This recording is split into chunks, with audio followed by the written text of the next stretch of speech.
Hello, Happy New Year. Welcome to 2026.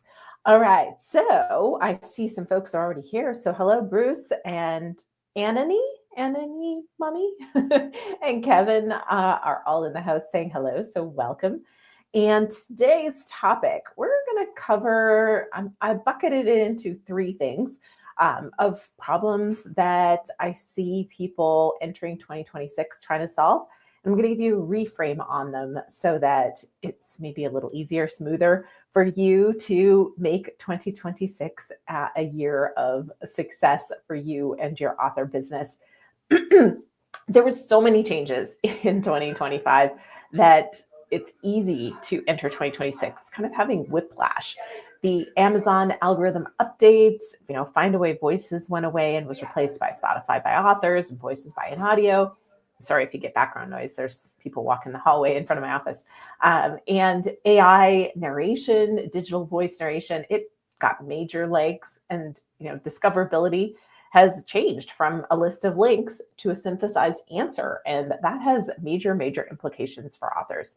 So it's a lot to digest. And then, of course, there's all the tools and the things that you could and should and, maybe would do, tools including our very own author launch kit, which we tried to create a tool that, allows you to do all the book marketing things and as the ability for things to integrate and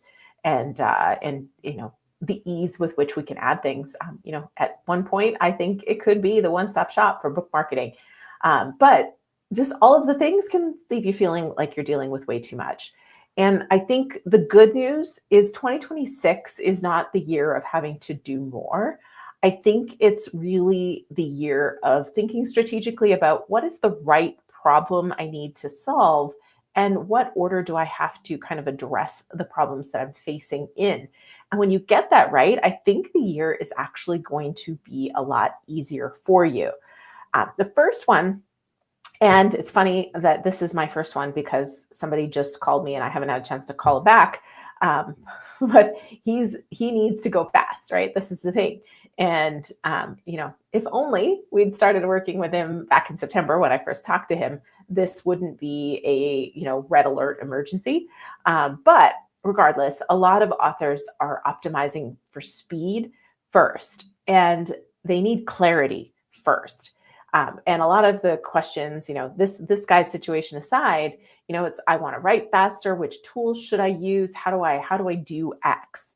And this problem is something you do have to solve most of the time, maybe not all of the time. However, it's not the first problem.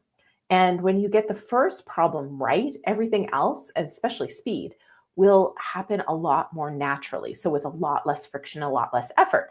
What do I mean by the first problem? Well, the clarity is, who's the audience, right? We talk about this all the time, but having a well-defined and easily reached audience. And you've got this well-defined when it is somebody or someone that you can see how you'll reach them. You know the path. It's really hard. Your audience is general when you're like, well, I say, where are you going to find them? Well, they're here and there and everywhere, and they listen to this podcast and read this, but it's not a clear definable like, oh, well, they're absolutely going to be at, CES, Consumer Electronics Show here in Las Vegas. There's a certain group of people that are at this Consumer Electronics Show here in Vegas right now. And then you can even break them down into a subset of people, right? There's the product creators and the AI leaders and, different people. And so you have to have a clear, definable audience with the outcome that is, or the promise for that audience. And more than ever, you need that differentiated point of view. This has been something we've talked about. I mean, my first edition of Self-Publish and Succeed talked about all these things. So this is not new.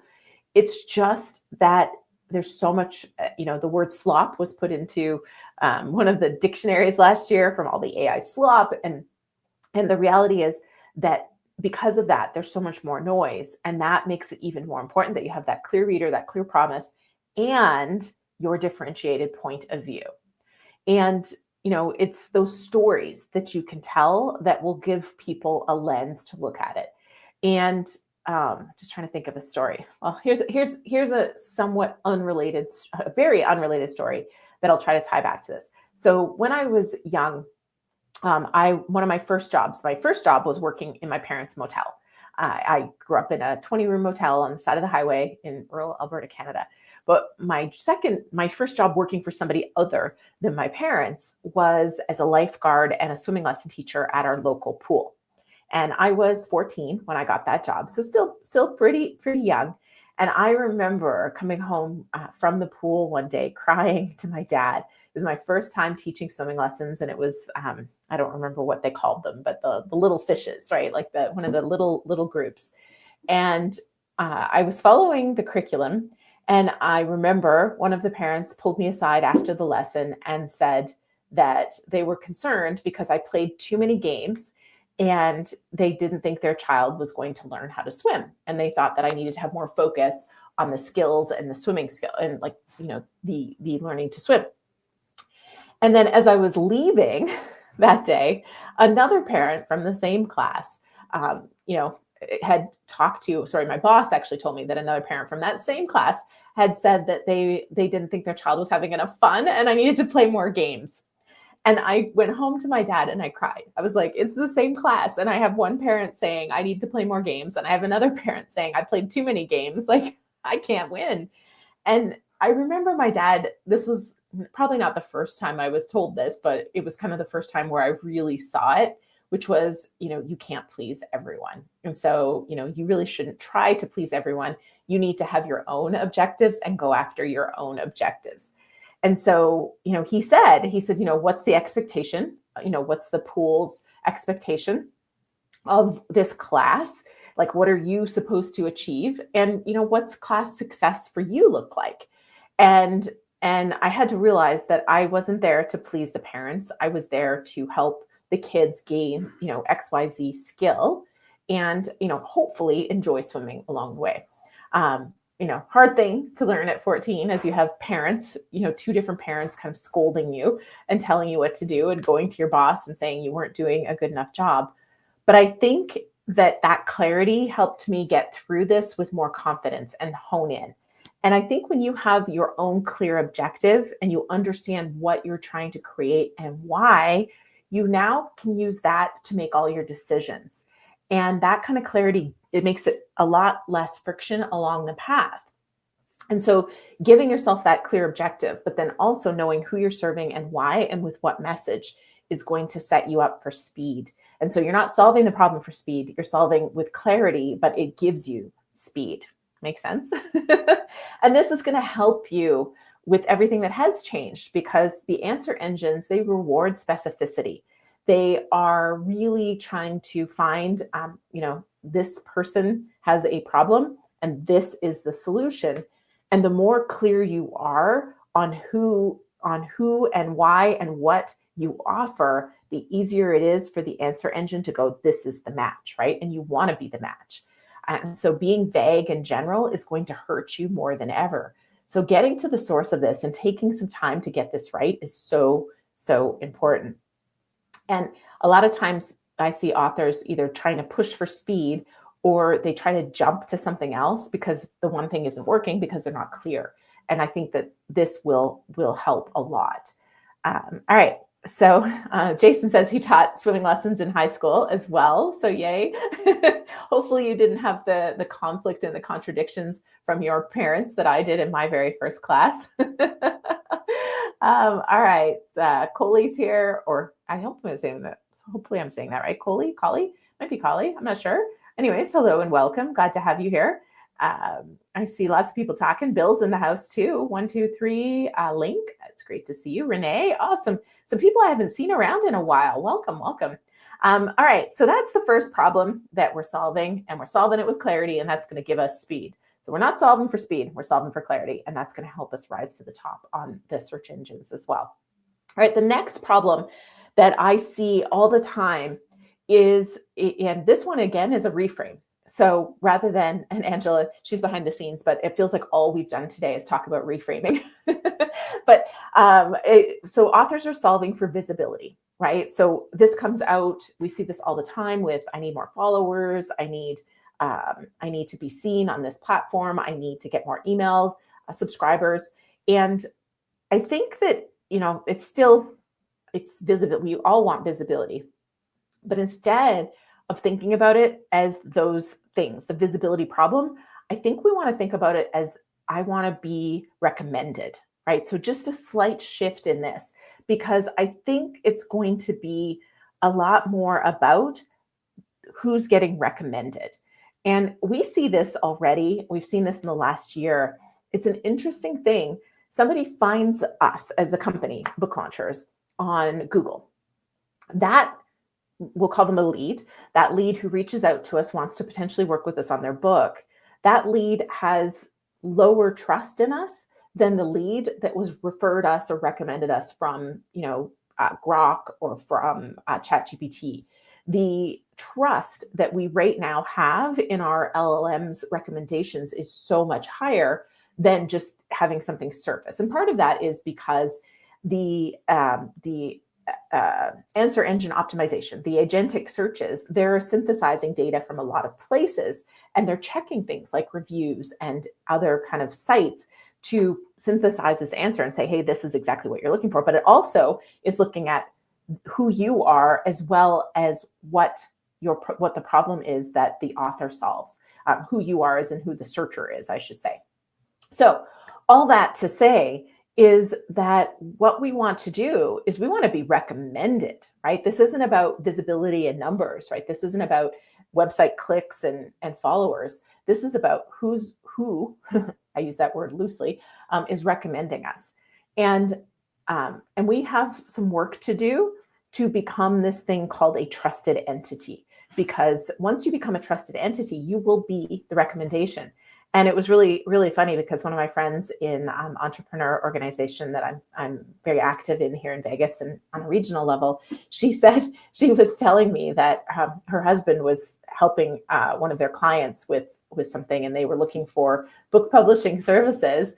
And she said, well, why didn't you ask me? I would have introduced so-and-so to Julie.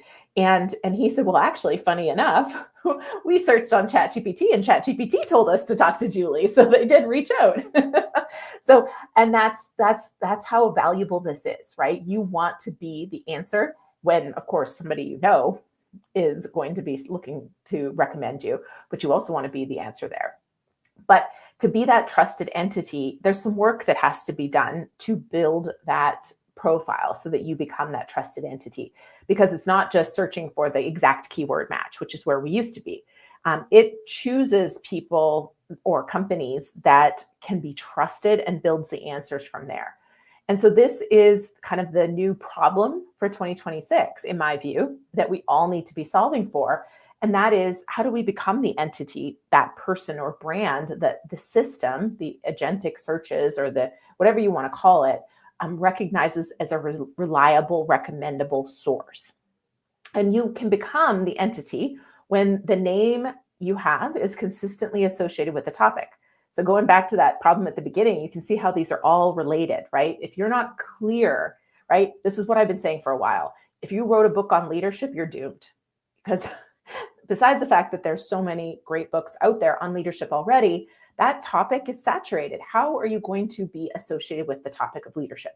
But if you wrote the book on leadership and it's really niche, like how to lead a group of people who won't talk to each other.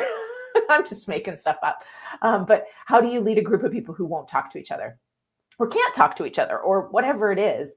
Now you start to get yourself associated with a very specific topic. And as you do that consistently, right, that's the thing, your name is consistently associated with the topic of leading people who won't talk to each other. So you have to lead a team that hates each other or whatever it is. And now you consistently are showing up for that. Well, you're going to become the recommendable name. And it's possible to do that versus leadership as the big, broad category. It's very tricky. You're up against people who've been in the leadership space for decades. They have so much going for them to make them stand out. Now, you have to show up in multiple credible places, and there's only so much computing power that is going towards searching. So it's not going to search the little corners of the internet. It has its kind of go-to sites. Now, the beautiful news about this is, and I don't know the exact numbers, but Google would like peruse or crawl like I don't remember, like 18 to 50 some sites at most. Whereas between Perplexity and Claude and Gemini, they're searching at least 261 sources and synthesizing them. So the number of sources they're searching is so much higher. So this is so much better for us indie authors and smaller players because it gives you a better chance to be found. But this does mean you need to be showing up in a lot of credible places to get synthesized. And you also have to start thinking about some of the things to have on your own website to answer questions, like really strong FAQ, frequently asked questions section, and getting on other sites like book recommended sites or lists of books for a list of books for leaders who have teams that hate each other, right? The best books to read when your team hates each other, those kind of things, that's really, really important. And so you might even want to think about creating that kind of content if you can't find that content and get included. So the big thing as you think about this is AI is not looking for the book to recommend, unless, of course, somebody asks specifically for a book to help them with this, but it's looking for sources. And so this is really a trust problem. And to be the trusted source, you just have to create this entity existence. And AI is going to either know who you are or not. And it's a very, very important thing to help. And so again, it ultimately comes back to that visibility problem, but I'm thinking about it differently than social media followers. I'm thinking about it in how do I become an entity that's recommendable? Recommendable? I think that's a word. That's where I need oh, sorry, somebody's calling me again. That's where I need my editor here. All right, I'm going to talk to, I'm just kind of thinking, what's our next one? I think I'll go to our next one after I see, but let's do a prize in the meantime. So let's see, just checking your guys' chat. I don't know what you guys are. All right. Yeah, Kevin says, I learned something at such a young age that most of us learn much, much later. You can't please everyone. I still learn that. I still have to relearn it. I still try to please the world. Let's see here. What was random at 2:15? What was random? That was kind of random. Everything okay. Hope book launchers. I don't know what that was in reference to. 1, 2, 3. Okay, let's see. The voicemail, maybe the phone that was random. It just kind of, there's a number that just keeps calling. So in fact, now that you've asked, I'm just going to make sure it's not my son's school. So please forgive me. When a number keeps calling, that is quite unusual for me. Okay, it's not my son's school. So it'll be fine. Everything that can wait. Whatever that is that somebody thinks I really need to know right now, I'm sure it can wait. Okay, so let's go do a prize. And here we go. If this works. Let's see. There it is. Okay, so this is everybody who has commented for quite a while now because we didn't have a live. So I think this actually covers almost 4 weeks of people. The team, it was regarding team dynamics. We all love each other here at Book Launcher. So yeah, no, I was just trying to come up with a leadership example. But no, there's no team dynamic problems at Book Launchers. We're all pretty tight-knit family here. Okay, so here we go. So this is everybody who has commented on the Tuesday, Friday videos for the last, like I said, I think it's about 4 weeks because we didn't have lives and we did our holiday extravaganza and didn't do this. So let's see. Oh, it's changed colors. This is a different view. How exciting.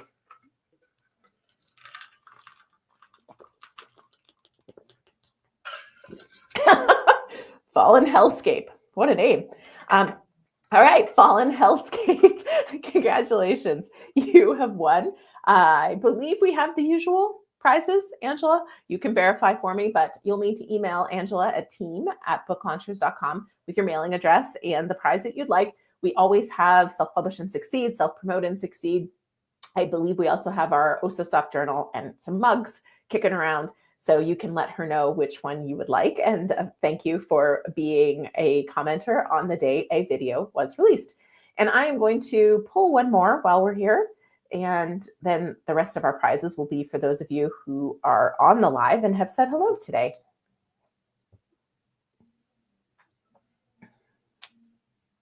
Oh, Kevin. And Kevin's going to say, draw again, I think. So in anticipation of that, and if he doesn't, cool, we'll give out an extra prize. But I'm anticipating he's just going to say, draw again. And then that would make WHHIII. Would this be like, wee? I don't know. What is that? Or what? I don't know what that name is. Sorry. Anyways, thank you for participating. Please email Angela at team@booklaunchers.com and let her know what prize you would like to claim. And Kevin says, you know the drill. Yeah, exactly. Yeah, right. Congratulations. Wee. I don't know what your name is. All right. Carrying on to our third bucket, third problem. And so let's just see if I just want to check my notes quick, make sure I didn't miss anything with regards to the, yeah. So yeah, just a couple more thoughts on brand entity, entity. It's brand reach. So where you're showing up, your recognition, do people associate you with the topic, your reputation, do people validate you? So those things all come together. None of this is new, right? This is what we have always done as far as build your authority. It's just coming at it from a different angle slightly. So instead of going, okay, I need to get more followers on social media, it's going, okay, where do I need to show up? What's my message I'm going to say consistently? And are other people going to say that I'm the person for this as well? That is authority building, right? We've been doing that since day one. It's just being rewarded in a very different way. And the exciting thing that I see with the future of where we're going and where we are is that inside of these models, we're going to be able to sell things very soon, right? It's already there for some people, like, Etsy is Etsy, Shopify, they're inside of ChatGPT. So there's some purchases that can happen.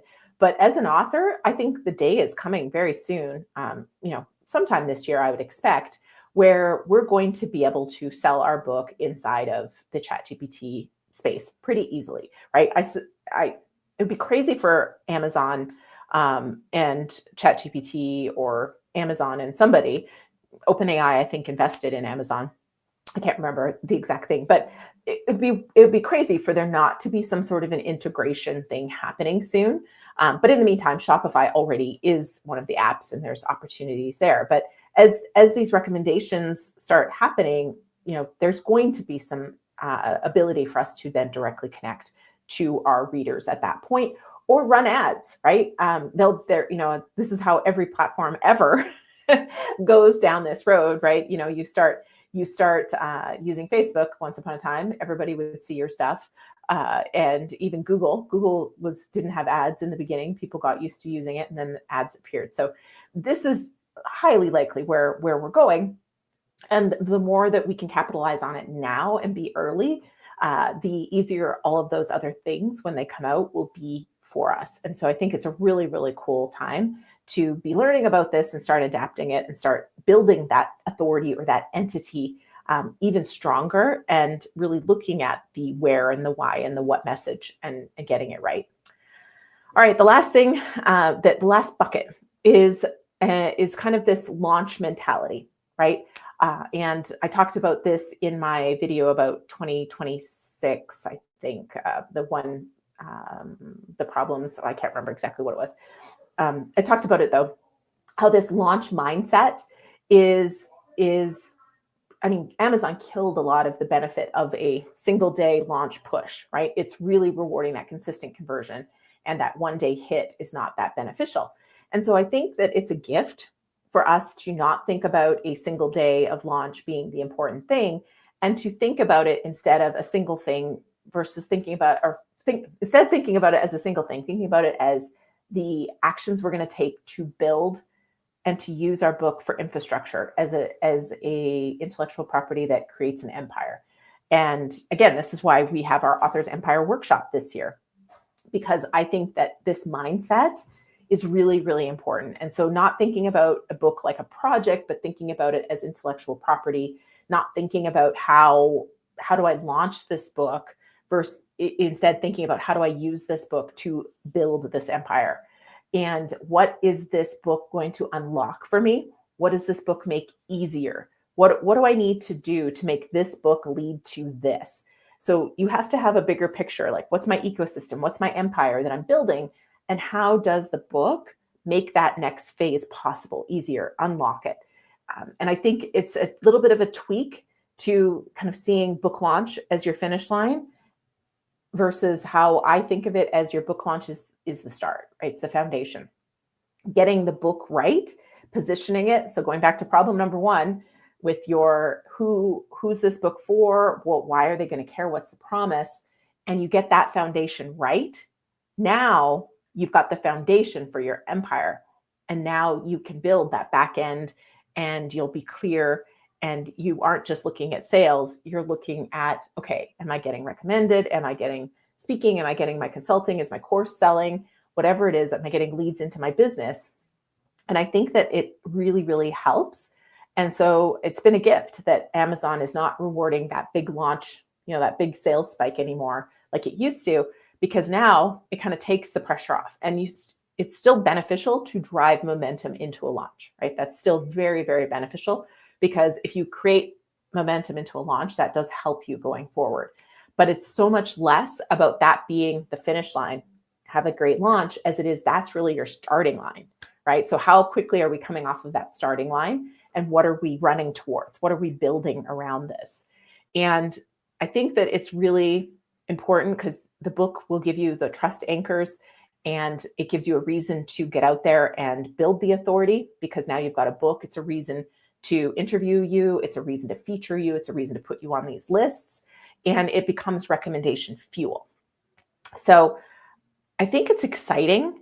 And I think that while all of these things are in fact problems, reframing them might make it easier for you to carry yourself through 2026 and end up at the end of 2026 going, wow, what an amazing year. So clarity before you try and go for speed, shoot to be recommended versus visible, and create that infrastructure, build the empire around the book. The book is not the finish line. The book is the starting point, and that's what you're building from. The good news is you don't necessarily have to do more. I think if you solve these things one by one and kind of work through them and get that clarity, don't start until you're really clear on who your reader is, what your differentiation point is, and what your promise is. Don't start until you do that, and then use the book to build the rest. I think you'll find that this is a really, really incredible year for building momentum. And I'm excited about what's ahead. But there you go. Those are the 3 problems and 3 reframes to help you with 2026. All right. What are you guys talking about? What do you think? Anybody have questions? Let's see. All right. Skittles Garage. I like that. Thanks for your videos. I've been watching for years. And yesterday I published my first book, and using many things I learned here, I hit #1 bestseller in 5 Amazon categories. Congratulations, James. That's amazing. Thank you for sharing. Yay. Anything else, Angela? Okay, we'll do our draw for everybody who has said hello today. Let me go ahead and do that. Oh, it's in this screen. Okay, it's going to pop up the random name picker first, but then I should turn over to StreamYard, maybe. Here we go. Okay, so let me. All right, so 16 people have said hello today, although one of them is book launchers, which is Angela, so she's not going to win. And of course, Kevin won't win if he wins. But Renee, and it's great to see you back here.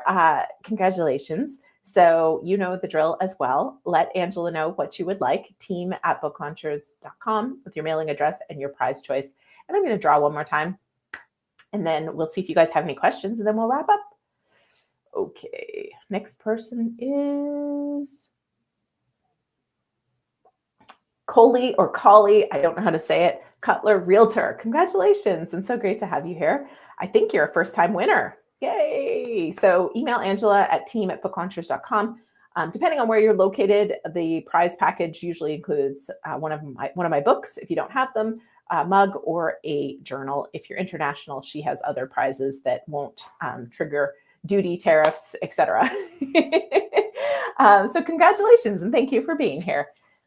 All right. Oh, and Stephen Sarrell's in the house. Yay! Outstanding Creator Awards. Here is my trophy. And Dale and I are currently competing to get a belt And then we want to wear our belts at Author Nation when we go there. So we're working on it. I am sweating and I don't know why. It's not that hot in here. So hopefully I'm not getting sick again. I'm just excited, I guess. All right. So any questions, Angela? Are we good? Oh, there we go. Lots of noise right now coming from Amazon, Ingram Spark, and Draft to Digital. My advice, stick to your plans step by step. Any forward movement in your plan is good. I wish you all the best. Yay.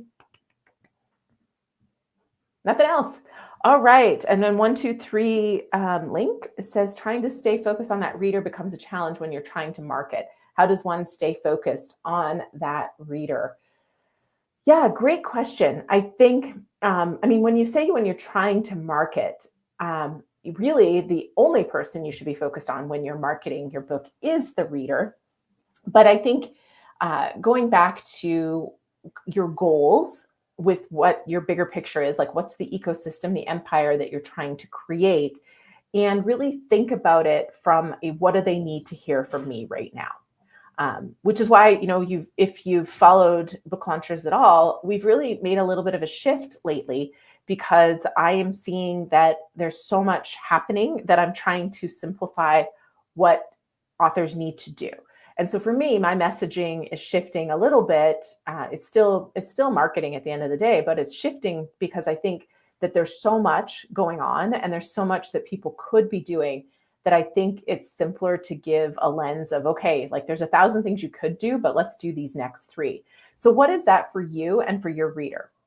And when you're more clear on that, I think that you'll have your messaging pillars, which will make it a lot easier for you to stay focused on that reader and reach them with your messaging. So go back to that first thing, the very first point, which was clarity around who your reader is and what's the promise you have for them.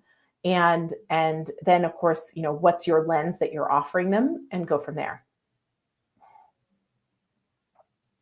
Okay, next question.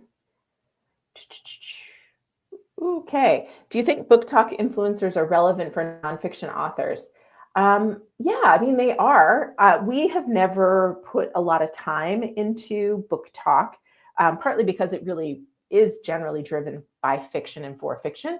But we had an author last year go hyper viral on TikTok, and it was life-changing for him. And he was on, every major media outlet wanted to interview him, Good Morning America, People Magazine, all the places.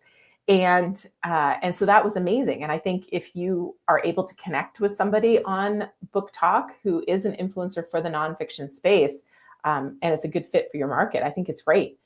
It's just not, in the world of there's 1,000 things you can chase. I think you want to chase the things that where your reader's hanging out, but also where you're going to have fun. And for me, I've never been interested in TikTok. And so we haven't done much with TikTok personally, but it's certainly provided success to some people who've managed to connect with the right people. And then Steven says, we won another OCA trophy. I'm gonna need to get a trophy shelf. Thank you. And we were the 2025 Publisher of the Year second runner-up. So we didn't win. I'll take second runner-up though. Thank you. All right, I think that's it. All right, well, thank you, everybody. I hope that you have a fabulous week. I won't be here next week, but I will pre-record a video for you, and Angela will be here to hang out, chat, and give you prizes for the live stream next week. And that's it for today. So hopefully see you inside of our School community. If you aren't already there, it's the Authors Lab, and we have lots of great conversations going on over there and training. So you can find that at booklaunchers.com/school. Take care.